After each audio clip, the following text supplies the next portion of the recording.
What's up YouTube? HPJ here, and I'm coming at you guys with a Yosenju deck profile. So, reasons why I'm doing this is because, well, one, it's almost the end of May. It's almost the beginning of May. Two, is because we have a new list out. And three, what's not wrong with having another Yosenju deck profile, right? So, let me give you guys that for today. I don't know what's up with my camera, or is it my stand? I don't know. It seems so off today. Like, everything just seems so off. Let me try to fix it. Okay, well, that's the best I can do for right now because it just looks so weird. Alright, let's go into the deck profile. Let's not waste any time. So, for my lineup, I'm running 3 copies of Yosenju, 1, 3 copies of Yosenju, 3, 3 copies of Yosenju, Yosenju, 2, Yosenju, 3, 3 copies of Yosenju Tsuchik, and 3 copies of Yosenju Kodan. So those are literally the only monsters in the deck that I'm running. No hand traps, none of that, just pure Yosenju. Then for the spells, I'm running 3 copies of Yosenju Training Ground. Yosen Training Ground. 3 copies of Fire Formation Tinky. A set of Card of Demise. A set of Pot of Duality. And 1 Dimensional Fissure. So that is all of my spells. And then then my traps. 3 copies of Yosenju Secret Move. 3 copies of Storming Mirror Force. 3 copies of Gozen Match. And then 1 copy each of Solemn Strike, Solemn Warning, and Macrocosmos. So that is pretty much it for the main deck. And then on to the extra. I'm running 3 copies of Great Fly. 2 copies of Fighter Fighting Daruma Doll. 1 copy of Phantasmal Dragon, 1 copy of Tornado Dragon, 2 copies of Lightning Chidori, 2 copies of Castel, 1 copy of Babuska, 1 copy of Exciton Knight, 1 copy of Cowboy, and 1 copy of Abyss Dweller, which I do believe turns out to be a total of 15. So, that is it for the extra deck. So, Yosenju is a very one-note solitary type of deck. It has a lot of consistency within itself because it's a wind attribute deck. It's a beast warrior type, and it just really does well within its own self. So I just chose to run nothing but the Yosenju monsters because I felt that was just the easier call. Yosenju, 1 has the ability to select a face-up card on your opponent's side of the field, return it to hand once a turn. Yosenju, 2 has the ability to attack your opponent directly, but the damage is halved. And no, his attack power, I believe, is halved. Is it halved?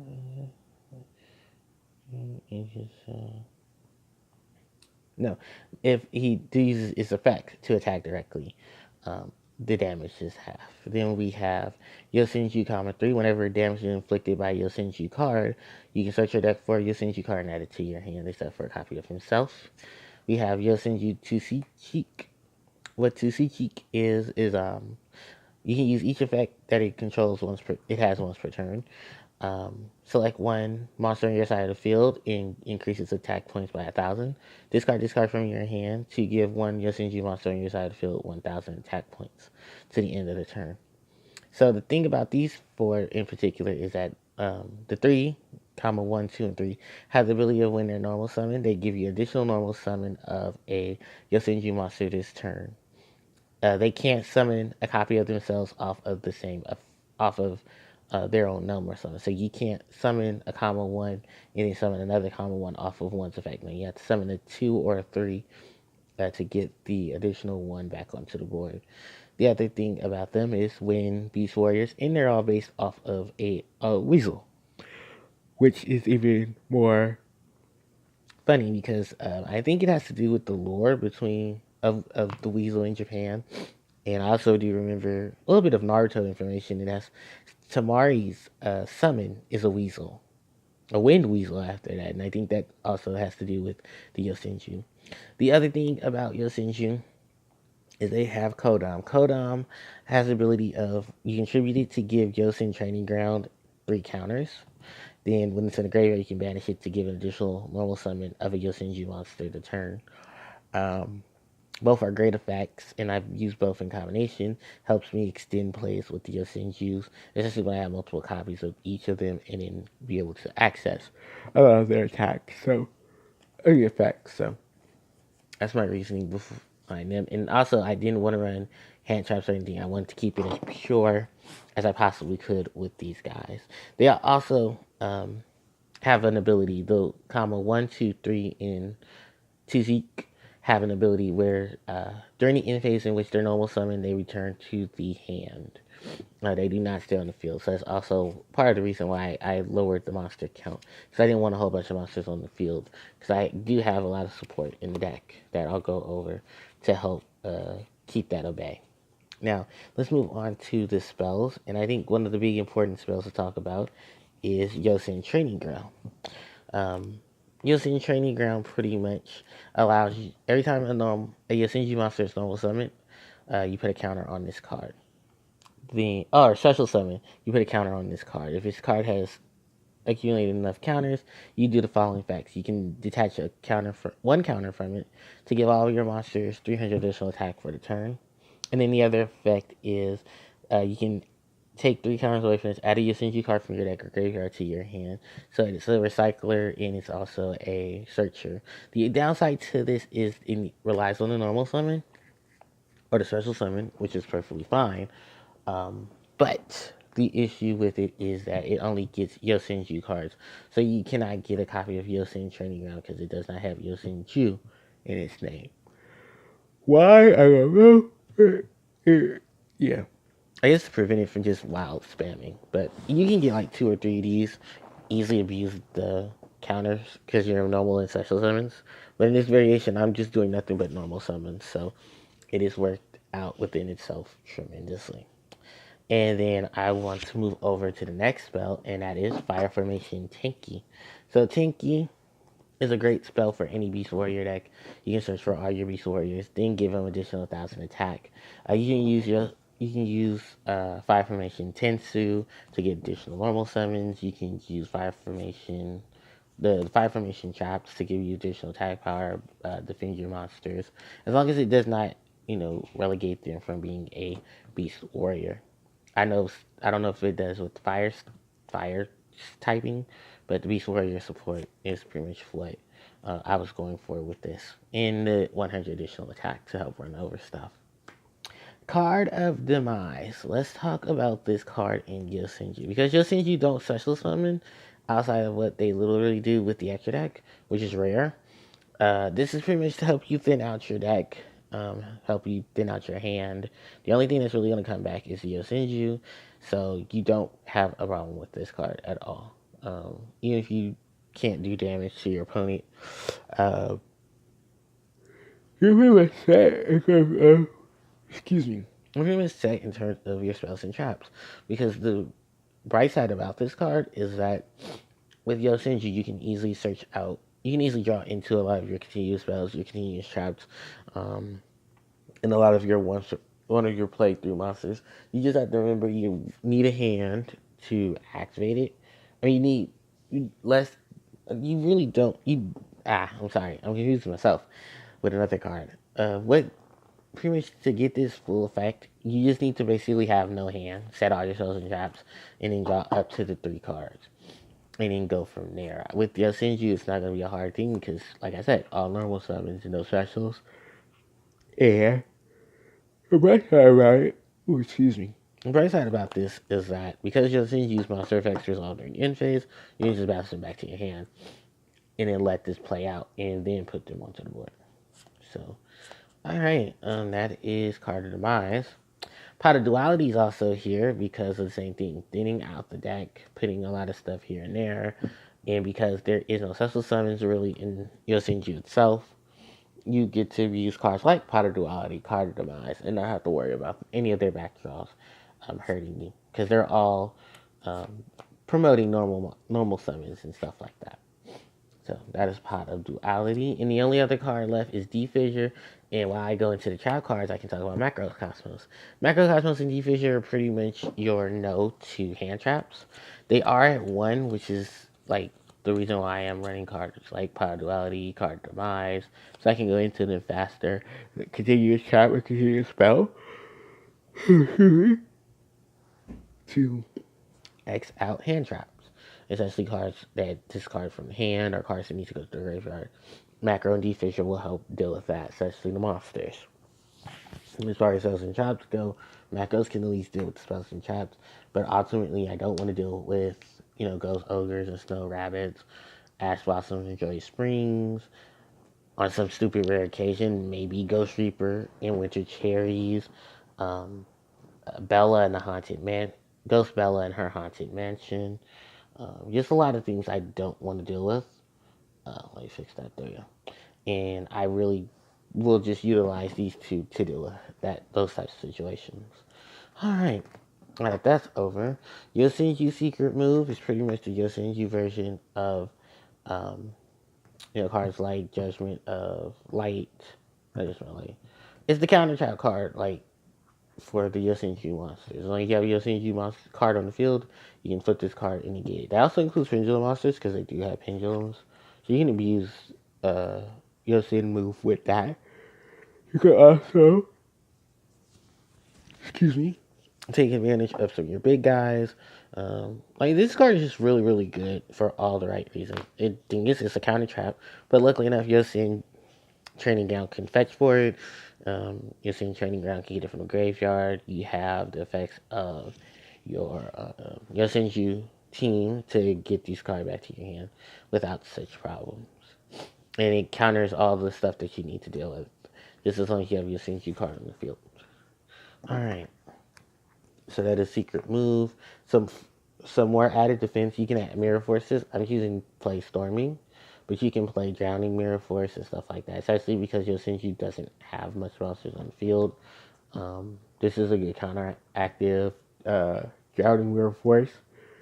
If you have access to it. Excuse me, sorry. If you have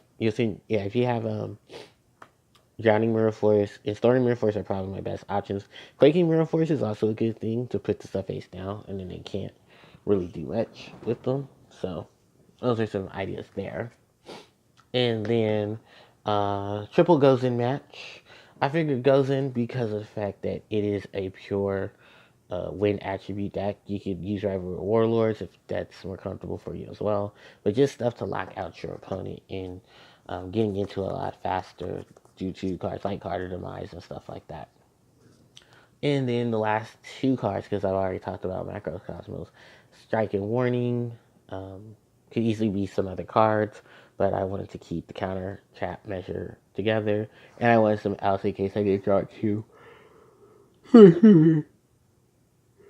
I wanted some else in case I didn't draw two my defensive cards. Like Icky and Dark Hole can be some options as well, but I put them into the main. I didn't put them like in there like I wanted to. Transfer Tribute to help as well to clear boards, and then your Yosenjus can float around with their abilities. So, all right, that is the main. Let's go on to the extra. Great Fly. Wind attribute support card to the fullest. Being able to give the additional attack and defensive power, recovery status. It's just a really good card for Yosenju if you want to play your extra deck. You don't have to play an extra deck with Yosenju. I think Yosenju has proven, just like Cosmo, that you really don't need an extra deck as long as you can survive yourself and have enough ins and outs to other decks. But if you do want to have an extra deck, Great Fly is a great option for Yosenju because of attack power, the recovery, and just being an easy card to summon into. And then we'll move over to Daruma, the second card that is easy for them to move into. Daruma ability can target one spell. You control one spell. Your opponent controls and destroy it. So you can destroy your dead Yosen training grounds and stuff like that. So then you can take out your opponent's Yosen traps. The other thing about this card is when it attacks and inflicts damage to your opponent. No, it attacks and destroys an opponent's monster. What it'll do is uh, when it will retrieve a monster from the graveyard to banish who are beasts, winged beast, or beast warrior, and add them to your hand. So you get a recovery effect off of this guy as well. Just more reach. And then he gains 100 attack for each beast, beast warrior, and or winged beast on the field. So because of the beast warrior typing with this archetype, trust me, this thing can pack a wall up. Next, moving over, Phantasmal Dragon, Tornado Dragon, Lightning Chidori, and Castel. Um, the Great Wind support. That's pretty much what I'm calling this. Phantasmal Dragon can be attacked are targeted by your opponent's card effects. You have Tornado Dragon that can destroy a solar trap during either player's turn. Chidori and Castel return stuff to the deck. So you have a lot of your options, you have a lot of your ways, and these guys are amazing. Moving over to the last four of the monsters, Babushka, Cowboy, Abyss Dweller, and Exciton Knight. I never thought I'd have an Exciton Knight now. Two, I never thought it'd get unbanned. And three, it's a very situational monster for what it situationally does. Clearing the field of everything except for itself. And then during your opponent's turn, during your opponent's battle phase, when stuff gets activated and starts chaining, you can chain to it with the Exciton Knight and blow away the field. Babushka, a very defensive card, very defensive oriented style, if that's how you want to play, and helps promote that. Cowboy is at 800 points of damage when needed, and also that additional attack points when you want to start taking out stuff. Because if you burn and it switches to attack mode, you can attack with it. Excuse me. It'll detach a material to give itself 500, then it'll decrease give itself 1,000, decrease your opponent's attack by 500. If that situation ever comes up, which is very rare. And then Dweller helps with so many graveyard effects, it's not even crazy. We have so many decks right now in the game that benefit from the graveyard. Dweller needed to come back into the extra deck just to help deal with it. Just so many of them, mainly Salamangreat. You have to deal with Sky Striker because of Ray, and then just all the little things here and there. But that is pretty much it for the deck profile, you guys. I hope you enjoyed this variation of Yosenju. Don't forget to like, comment, share, and subscribe. I appreciate all of you guys' support. Thank you guys so much for watching. Hit that notification bell when you guys want to be informed of when I upload or when I live stream. Thank you guys so much for watching. It's CJ signing out. I will see you guys next time. Take care.